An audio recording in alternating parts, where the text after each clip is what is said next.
everybody, welcome to KS Sarthani Education. This is me Krisha. I hope you all are doing well. In this series, we are discussing class 11 Gujarat board. एक subject है commercial correspondence and secretarial practice. इसके हम पहुंच गए हैं अब chapter number 6 पे, जिसका नाम है letters of order, their execution and cancellation.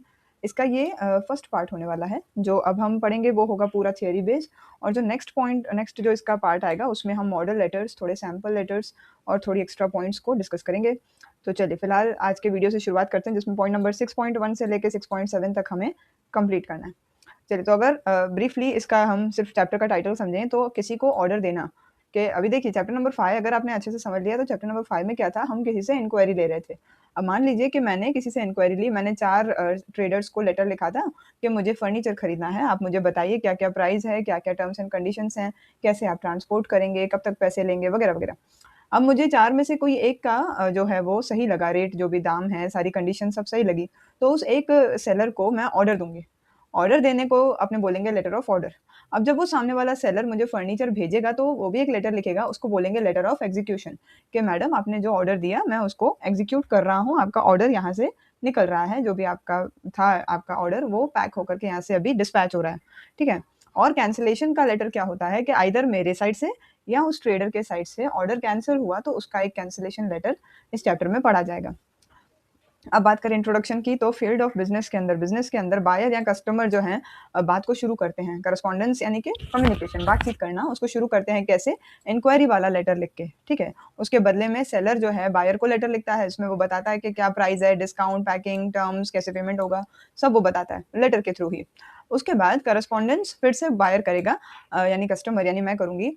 Suppose कर लीजिए आप ट्रेडर हैं और मैं कस्टमर हूँ. ठीक है. तो पहले मैंने आपसे क्या पूछा कि मुझे फर्नीचर चाहिए, क्या भाव है, क्या टर्म्स एंड कंडीशंस हैं, आप कैसे भेजेंगे, कब तक भेजेंगे, वगैरह वगैरह. फिर आपने मुझे वो सारी चीज़ें बताई, सब लेटर के थ्रू हुआ. अब मुझे वो चीज़ सही लगी, है ना. मैंने आपका जो रिप्लाई है वो स्टडी करा, और सभी अलग अलग सेलर से मुझे रिप्लाई आया, मैंने वो सारा स्टडी करा, सबका प्राइस लिस्ट और कैटलॉग मैंने कंपेयर करा. यहाँ कंपेयर की स्पेलिंग गलत है, कंपेयरिंग यानी COMPARING. फिर उसके बाद मैं डिसाइड करूँगी कि मैं किसको ऑर्डर देना चाहती हूँ, और उस इंसान को मैं लेटर लिखूँगी. सपोज़ मैं आपको ऑर्डर देना चाहती हूँ तो मैं आपको लेटर लिख रही हूँ. अब जनरली ऑर्डर का मतलब क्या होता है, कमांड करना. कमांड यानी जाओ ये करके आओ.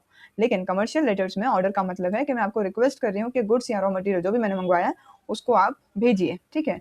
यहाँ पर इसकी जो लैंग्वेज है वो कॉशियस होनी चाहिए. We should be very much careful about what we are talking, to whom we are talking and what is the situation. ठीक है. तो हर चीज़ को सोच करके सामने बात करनी है. लीगल टर्म्स में ऑर्डर प्लेस करने का मतलब क्या हुआ, बायर और सेलर आपस में कनेक्ट हो गए. ये जो लेटर है जो मैंने आपको सपोज ऑर्डर दिया, तो ये लेटर एक तरह से कॉन्ट्रैक्ट हो गया ट्रेड का. ठीक है.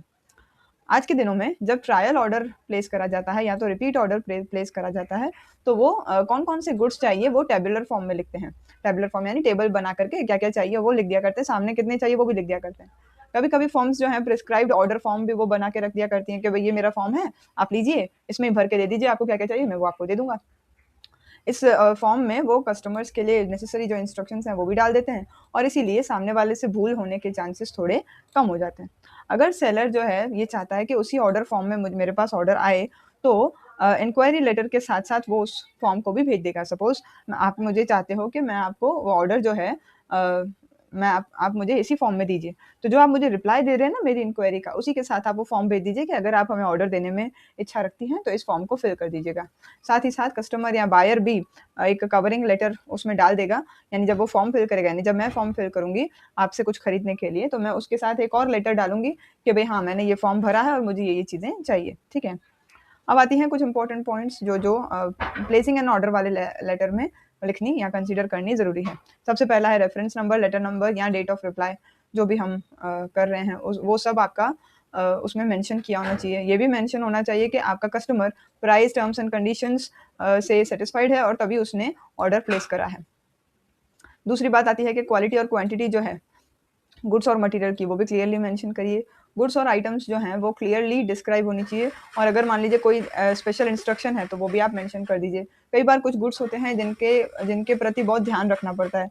फास्ट मूविंग कंज्यूमेबल गुड्स जो होते हैं जिसको हम शॉर्ट में FMCG बोलते हैं, FMCG के अंदर भी कई सारे इंस्ट्रक्शंस होते हैं कि ये चीज़ आपके पास आ रही है, आपको जैसे ही ये चीज़ मिले उसको ऐसा करिएगा तो ये बिगड़ेगी नहीं, है ना. यूनिट प्राइस जो है वो प्राइस लिस्ट पे वापस मेंशन करिए ताकि ऑर्डर एकदम साफ हो जाए, क्लियर हो जाए कि हाँ ये प्राइस में ये चीज़ आई है. सेलर को इंस्ट्रक्ट करना है कि अगर मान लीजिए कोई स्पेसिफिक पैकिंग है, सपोज़ कर लीजिए साइज़ ज़्यादा है, ज़्यादा गुड्स हम भेज रहे हैं, क्वालिटी जो है वो अलग है, तो फिर वो सब भी वो मेंशन करेगा। उसको ये भी इंस्ट्रक्ट करना है कि भई क्लाइमेट से वो पैकिंग अफ़ेक्ट नहीं होनी चाहिए। आपका जो भी पैकिंग है वो ऐसा होना चाहिए कि वो बारिश में, ठंड में खराब ना हो। अगर सेलर बायर को बोलता है कि आप कुछ रुपए भेज दीजिए, तो वो भी आपको उसमें डिटेल्स डालनी है कि आप चेक के ज़रिए, डिमांड ड्राफ्ट के ज़रिए मुझे इतना अमाउंट भेज दीजिए। अगर गुड्स जो हैं क्रेडिट पे ले रहे हैं हम, यानी आज खरीदे लेकिन पैसे 1-2 महीने बाद देंगे, तो वो टाइम लिमिट भी आपको मेंशन करना है कि इतने टाइम लिमिट में पेमेंट आप कर दीजिएगा। अगर सेलर ने कुछ इन्फॉर्म नहीं किया है कि भाई गुड्स ट्रांसपोर्टेशन गुड्स का होगा कैसे, एक जगह से दूसरी जगह गुड्स कैसे जाएंगे, तो बायर को ये भी सजेस्ट करना है कि कौन कौन सी फैसिलिटी है जो वो जिससे वो गुड्स को रिसीव कर सकता है। बायर ये भी बताएगा कि गुड्स इंश्योर्ड हैं कि नहीं है। ठीक है, खरीदने वाला ये भी पूछेगा कि गुड्स जो है वो इंश्योर करे हुए हैं कि नहीं करे हुए, इंश्योरेंस लिया हुआ है कि नहीं लिया हुआ है। चलिए, फिर उसके बाद वाली पॉइंट आती है कि अगर मान लीजिए अलग-अलग ब्रांड के गुड्स खरीदने हैं, अलग-अलग पैकिंग आपको चाहिए, तो वो भी आप उसको बताएँगे, टेबुलर फॉर्म करेंगे एक टेबल बनाएँगे, उसके अंदर आप बताएँगे कौन से ब्रांड के कितने गुड्स चाहिए वगैरह-वगैरह एक्सेट्रा, किसकी कैसे पैकिंग होगी, एग्ज़ैक्टली जैसे आप चाहते हैं वैसे ही आप मेंशन करेंगे।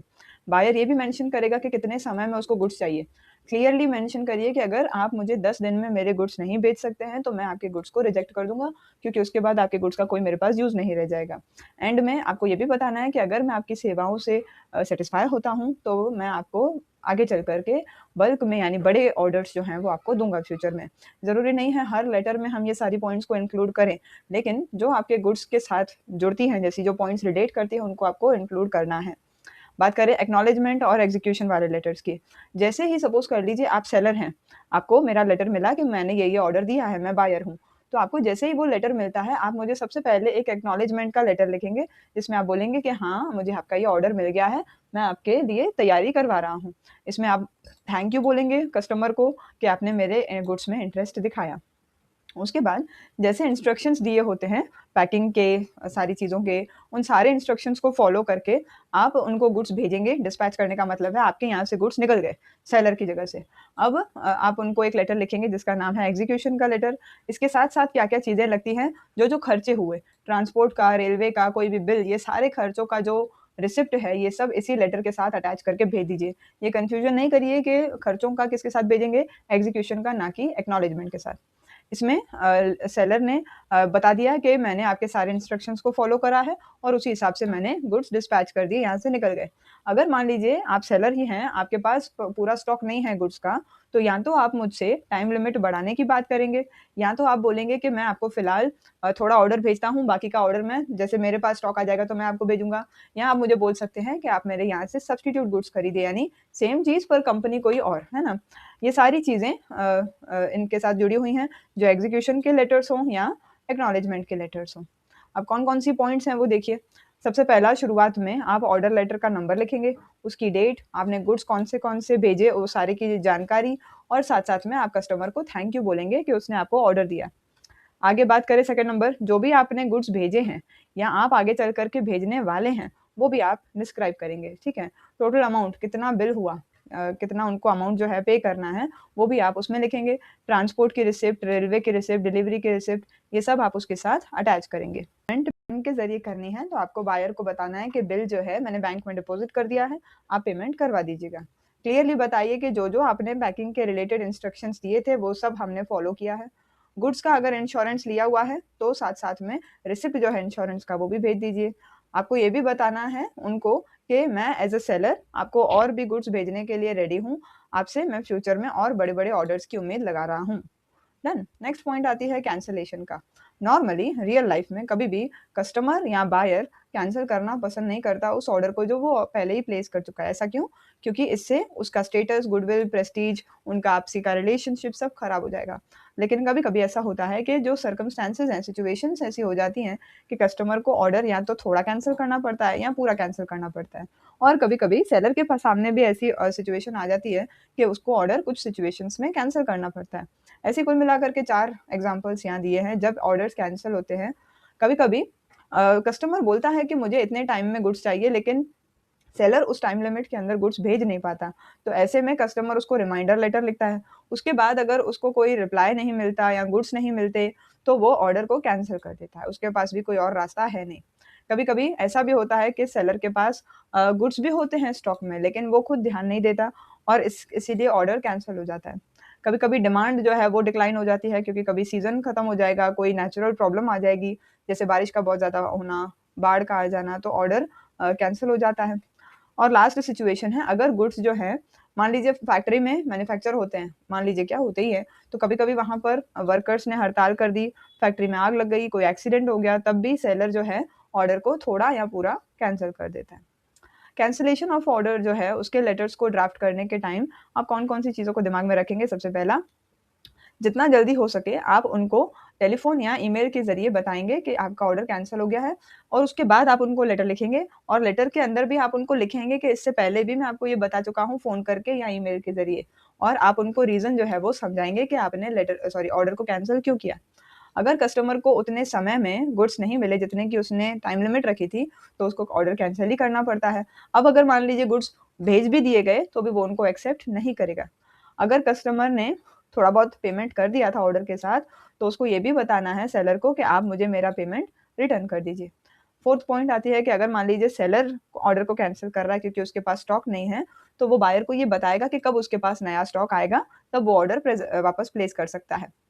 और लास्ट पॉइंट आती है कि लेटर की शुरुआत में आपको सामने वाले को सॉरी बोलना है, और लास्ट में उसको अश्योर करना है कि फ्यूचर में ऐसा नहीं होगा, फ्यूचर में आप उसको पूरी तरह से कोऑपरेट करेंगे। चलिए, यहाँ पर हम इस वीडियो को एंड करते हैं। Thank you so much for your patient hearing. Waiting for part 2। Have a good day.